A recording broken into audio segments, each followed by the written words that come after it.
Press మిత్రులకి నమస్కారం. గత 2 రోజులుగా జూబ్లీహిల్స్ ఎన్నికల సంబంధించి కాంగ్రెస్ పార్టీ చేస్తున్నటువంటి ఆగడాలు, అరాచకాలు అంతా ఇంత కాదు.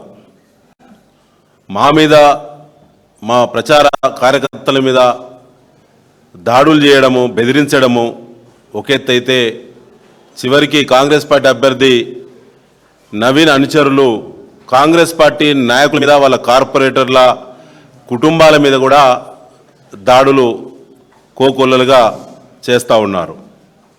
సమన్వయం లేదు. కాంగ్రెస్ పార్టీలో ఫ్రస్ట్రేషన్ వచ్చింది. పైన ముఖ్యమంత్రి నుంచి, వాళ్ళ మంత్రుల నుంచి, వాళ్ళ ప్రచార ఇన్ఛార్జీల నుంచి మోరుకుంటే స్థానిక డివిజన్ నాయకులకి, బూత్ నాయకులకు సమన్వయం దిక్కులేని స్థితిలో అగమ్య గోచరంగా కాంగ్రెస్ పార్టీ ప్రచారం ఉన్నది. ఏం చేయాలనో పాలుపోక చిల్లర కుట్రలకు ప్రభుత్వాన్ని అడ్డం పెట్టి, పోలీసులను అడ్డం పెట్టి, అధికారులను అడ్డం పెట్టి మా మీద ఎఫ్ఐఆర్లు చేపిస్తూ ఉన్నారు, కేసులు నమోదు చేస్తూ ఉన్నారు. మేము మీ ద్వారా బీఆర్ఎస్గా మేము డిమాండ్ చేస్తూ ఉన్నాం. అయ్యా, ఎన్నికల కమిషన్ స్వతంత్రంగా వ్యవహరించాల్సినటువంటి ఎన్నికల కమిషను ఇవాళ ఎవరి తొత్తుగా పనిచేస్తూ ఉన్నది. నిన్న ముఖ్యమంత్రి రేవంత్ రెడ్డి సభతో పాటుగా అనేక కోడ్ ఉల్లంఘనలు చేసింది కాంగ్రెస్ పార్టీ. 26వ తేదీన మా అభ్యర్థిని శ్రీమతి మాగంటి సునీత గోపినాథ్ గారి యొక్క ప్రచారము మా దగ్గర 264 బూత్ నుంచి 275 బూత్ వరకు ప్రత్యేకంగా మేము అనుమతి తీసుకున్నాం. ఎన్నికల కమిషను మా అభ్యర్థినికి, ఎమ్మెల్యే అభ్యర్థిని, లీడింగ్ పార్టీ అభ్యర్థిని, అక్కడ ఉండబడినటువంటి మాజీ ఎమ్మెల్యే గారి యొక్క సతీమణి, అందరికీ నోన్ పర్సనాలిటీ ప్రచారానికి వస్తున్నప్పుడు అన్ని రకాల అనుమతులు ఎన్నికల కమిషన్ పెట్టినటువంటి నిబంధనలను అనుసరించి మేము అనుమతులు తీసుకున్నాము. రూట్ మ్యాప్, హౌస్ నెంబర్తో సహా, గల్లీలతో సహా, బస్తీలతో సహా, కాలనీలతో సహా రూట్ మ్యాప్ తీసుకొని మా 5 గంటల ప్రచారానికి అనుమతి పొందినాం.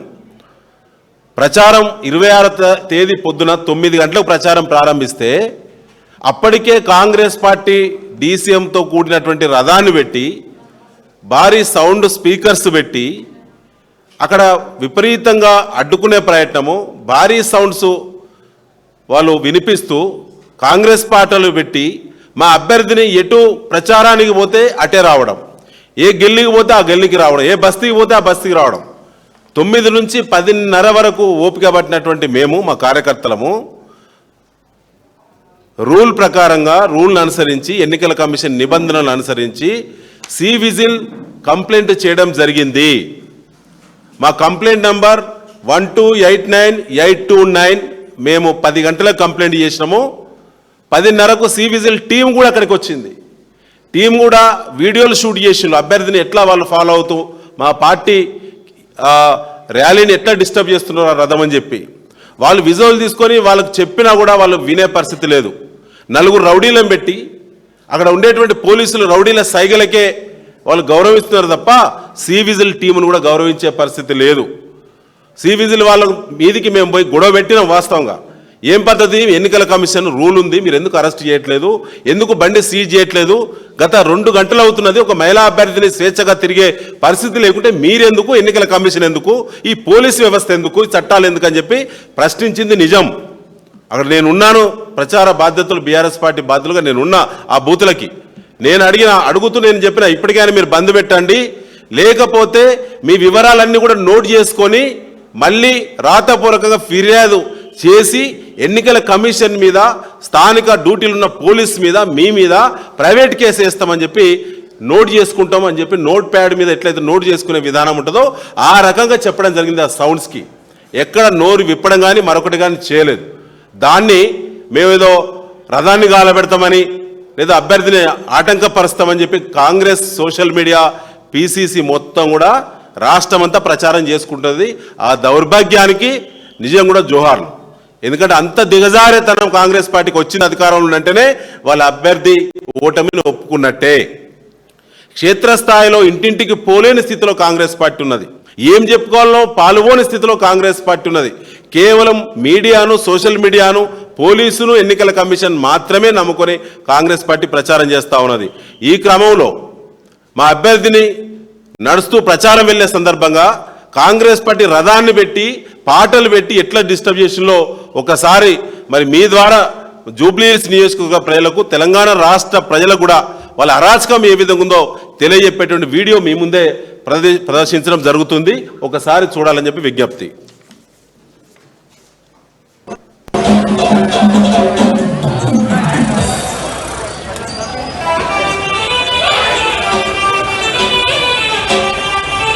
అట్లా కంటిన్యూస్గా 9 గంటల నుంచి 11 గంటల 35 నిమిషాల వరకు అభ్యర్థి ఎక్కడుంటే అక్కడ, ఆ ర్యాలీ ఎక్కడుంటే అక్కడ ఆ రకంగా అరేంజ్మెంట్ చేస్తున్నారు మహిళా అభ్యర్థిని అని చూడకుండా. తర్వాత మేమందరం పోయి సివిజిల్ కంప్లైంట్ చేసినాం. సివిజిల్ కంప్లైంట్ చేసిన సివిజిల్ టీం వచ్చింది. పోలీస్ యూనిఫామ్లో ఉన్న వాళ్ళు కూడా వాళ్ళు ఎన్నికల కమిషన్ డ్యూటీలు ఉన్నటువంటి పోలీస్ అధికారులు. ఒకసారి మీరు చూడండి వాళ్ళ ప్రవర్తన ఎట్లా ఉన్నది.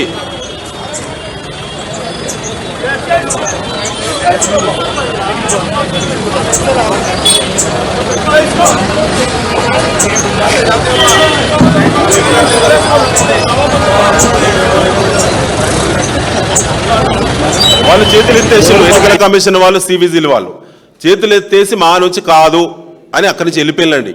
వెళ్ళిపోయిన తర్వాత మాకు అనుమతి ఉన్నది, రూట్ మ్యాప్ ఉన్నది, మా అభ్యర్థిని వెనుదిరగమంటారా? ఇది ప్రజాస్వామ్యమేనా? ఒక మహిళా అభ్యర్థిని 2 గంటల పాటు డిస్టర్బెన్స్ను కంట్రోల్ చేసినాం. రూల్ ప్రకారంగా సివిజిల్ కంప్లైంట్ చేసినాం. ఈ కంప్లైంట్ ఏమైందో ఎన్నికల కమిషన్ సమాధానం చెప్పాలి. మధురానగర్ పోలీస్ స్టేషన్లో నా మీద కేసు పెట్టినటువంటి పోలీస్ అధికారులారా, మీరు దీనికి సమాధానం చెప్పాలి. ఈ కేసు ఏమైంది? ఆటంకపరిచినట్టు వీడియోస్ ఉన్నాయి, ఆటంకపరిచినట్టు సివిజిల్ కంప్లైంట్ ఉన్నది, సివిజిల్ టీం విజిట్ చేసిళ్ళు, విజువల్స్ ఉన్నాయి. కాంగ్రెస్ మీద, అభ్యర్థి మీద, కాంగ్రెస్ నాయకుల మీద ఎందుకు కేసు పెట్టలే? ఇప్పటివరకు నా మీదనే, బీఆర్ఎస్ పార్టీ కార్యకర్తల మీదనే ఎందుకు కేసు నమోదు చేసిళ్ళు?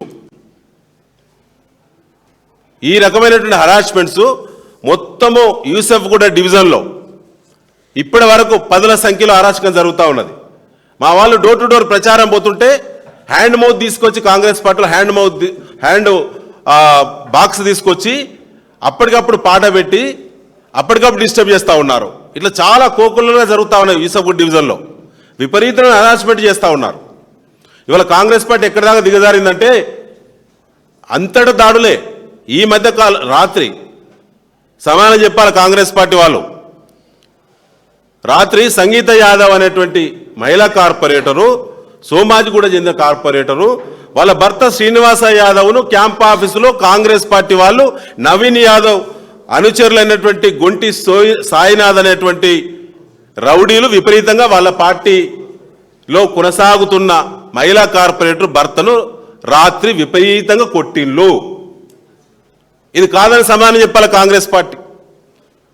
సొంత పార్టీ కార్పొరేటర్ స్థాయి వాళ్ళని కొడుతున్నారు, డివిజన్ నాయకులను కొడుతున్నారు కాంగ్రెస్ పార్టీ వాళ్ళను. మేము చెప్పేది అబద్ధమైతే నియోజకవర్గంలో ఉన్న కాంగ్రెస్ పార్టీ ప్రచార బాధ్యులందరూ ఒక వేదిక మీద కూర్చొని మేము ఎవరిని కొట్టలేని చెప్పండి. ఈ రకమైన వీడియోస్, విజువల్స్ ఎక్కడెక్కడ కాంగ్రెస్ పార్టీ గుండాయిజం చేసిందో జూబ్లీహిల్స్ నియోజకవర్గంలో అన్ని కూడా బీఆర్ఎస్ పార్టీ కలెక్ట్ చేసింది. దీని కౌంటర్ ఎవరైనా కాంగ్రెస్ పార్టీ మాట్లాడితే ఖచ్చితంగా మళ్ళీ ఆ వివరాలన్నీ కూడా ప్రజల ముందు మేము పెడతాం. ఎల్లారెడ్డిగూడలో దాడి చేసిండ్రు, రైమత్ నగర్లో దాడులు చేసిండ్రు, ఇట్లా రకంగా అంతటా దాడులు చేస్తూ ఉన్నారు. సో దయచేసి మేము ఇప్పుడు డీజీపీ గారికి విజ్ఞప్తి చేస్తున్నాం, ఎన్నికల కమిషన్ విజ్ఞప్తి చేస్తున్నాం, స్వతంత్రంగా వివరించండి. ఇవాళ ఏం మాట్లాడతారు? నేను విలేకరులు అడిగిన ప్రశ్నకు క్యాండిడేట్ కాంగ్రెస్ పార్టీ అభ్యర్థిగా ఉండి ఎన్నికల కమిషన్ నియమ నిబంధనలను తూచా తప్పకుండా పాటించాల్సినటువంటి వ్యక్తి ఆగ్రహావేశాలను పక్కకు పెట్టి ప్రజాస్వామ్య పద్ధతిలో ఓట్లు అడగాల్సినటువంటి వ్యక్తి నిన్న ఏం మాట్లాడాడో కాంగ్రెస్ పార్టీ అభ్యర్థి ఒకసారి చూడండి. గల్లీల్లో అవపడద్దట, గల్లీలు దాటమట, ఇల్లు చూడమట. నాది అడ్డా జూబ్లీహిల్స్ అంటూ, నీదా నీ అయ్యదా అడ్డా? జూబ్లీహిల్స్లో నివసించేటువంటి రాష్ట్రం నుంచి అనేక మంది ప్రజలు వచ్చిళ్ళు, నగరం నుంచి అనేక మంది వివిధ వృత్తుల్లో వచ్చి జూబ్లీహిల్స్లో బ్రతుకుతున్నారు. నువ్వు ఇప్పుడే ఏం కానప్పుడే అధికార మదంతో గల్లీలు దాటరు, ఇల్లు చూడరంటే దాని అర్థం ఏంటి? దాని మీద చర్యలు ఎందుకు చేయలేదు ఎన్నికల కమిషన్? ఎందుకు పోలీసులు కేసు నమోదు చేయలేదు? ఇవాళ మేము రాతపూర్వకంగా పోలీస్ స్టేషన్లో కంప్లైంట్ చేసినాం, ఎన్నికల కమిషన్ కూడా కంప్లైంట్ చేసినాం. చర్యలు మాత్రం ఇప్పటి వరకు జరగలేదు. ఒకసారి చూడండి. నవీన్ యాదవ్ రౌడీ షీటర్ అని ఏదో పేపర్లో నమస్తే తెలంగాణ పేపర్లో వచ్చింది రాసి, నా మీద ఏమైనా రౌడీ షీట్ ఉందా, నా మీద ఏమైనా కేసులు ఉన్నాయా, వాళ్ళు పెట్టిన ఫాల్స్ కేసెస్ అన్ని కూడా కోర్టులో జరుగుతున్నాయి. ఆ ఒక్క కేసు ప్రూవ్ చేసినా రాజకీయాలు వదిలేసి హైదరాబాద్ వదిలి వెళ్ళిపోనికి సిద్ధం. నా మీద పెట్టిన కేసులు ఫాల్స్ గా ప్రూవ్ అయితే మరి కేటీఆర్ వాళ్ళ బీఆర్ఎస్ వాళ్ళు రాజకీయం పక్కన తప్పుకుంటారా అని నేను ఛాలెంజ్ చేస్తున్నాను. అలా నిన్న మీరు అడిగినట్టు ప్రచార రథం నేను వీడియో చూసిన ఏదో తగలబెట్ట డైలాగ్లు కొడుతున్నాడు. మా పబ్లిక్ కి తెలిస్తే నవీన్ యాదవ్ చాలా ఓపికగా ఒక డ్రీమ్ తోని నా ప్రజలకు సేవ చేయాలన్న ఒక ఆలోచనతోనే 17-18 సంవత్సరాలుగా ఓపికగా ఉంటూ ఈరోజు నా ప్రయాణం జరిగింది. భవిష్యత్తు కూడా అట్లానే ఉండాలని అనుకుంటాం. మా పిల్లలు ఎవరికి కూడా ఆ తగలబెడతాడని వచ్చలేదు. దానికి లీగల్ గా పోలీస్ కంప్లైంట్ ఇచ్చినాం, ఎఫ్ఐఆర్ అయింది. Police will take action. Further గా బీఆర్ఎస్ వాళ్ళు పిచ్చి పిచ్చి వేషాలు పిచ్చి పిచ్చి తమాషాలు వేసుకొని ఇది నా ఇల్లు జూబ్లీహిల్స్ నా ప్రాంతం ఎక్కడి నుండో వచ్చి ఈడ మనుషుల్ని కొడతాం తగలబెడతాం అంటే మీరు కాదు కదా, మీ బాసులు కూడా గల్లీలకి బయటికి పోలేరని చెప్పి సందర్భంగా తెలియచ్చు. మీరేమన్నా అభివృద్ధి చేసి ఉంటే అభివృద్ధి కార్యక్రమాలు చేసి ఓటు అడగండి, అభ్యంతరం లేదు.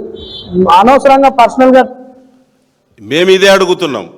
ఎక్కడి నుంచో వచ్చి ఇక్కడికి వచ్చినటువంటి వాళ్ళను ఇల్లు చూడరు తిరిగి వెనక్కి పోరు అంటున్నాడు కాంగ్రెస్ పార్టీ అభ్యర్థి నవీన్ యాదవ్ గారు జూబ్లీహిల్స్ నియోజకవర్గంలో అక్కడి నుంచి ఇక్కడి నుంచి అనే మాట లేకుండా శాంతియుతంగా అభివృద్ధి పదంలో మంచి వాతావరణంలో ఇవాళ వృత్తి వాళ్ళు చేసుకుని బ్రతికేటువంటి లక్షలాది మంది మేధావులు ప్రజలు పారిశ్రామికవేత్తలు సినీ రంగ ప్రముఖులు అందరూ కూడా వారి మాటలను ఏ రకంగా తీసుకుంటారో ఆలోచన చేయాలి. రేపు ఇప్పుడు గెలవకుంటేనే ఆ రకమైనటువంటి హెచ్చరికలు వస్తే రేపు జూబ్లీహిల్స్లో బ్రతకకూడదా, జూబ్లీహిల్స్ దాటి ఎదిరించిన వాళ్ళు తిరిగి ఇంటికి పోరు, గల్లీ దాటరు అనేటువంటి ఒక మరి నవీన్ యాదవ్ ఒక గూండా మాటలను అరాచక మాటలను తీవ్రంగా ఖండించి సరైన బుద్ధి ఎన్నికల్లో చెప్పాలని చెప్పి ఈ సందర్భంగా విజ్ఞప్తి చేస్తా ఉన్నాం. Thank you.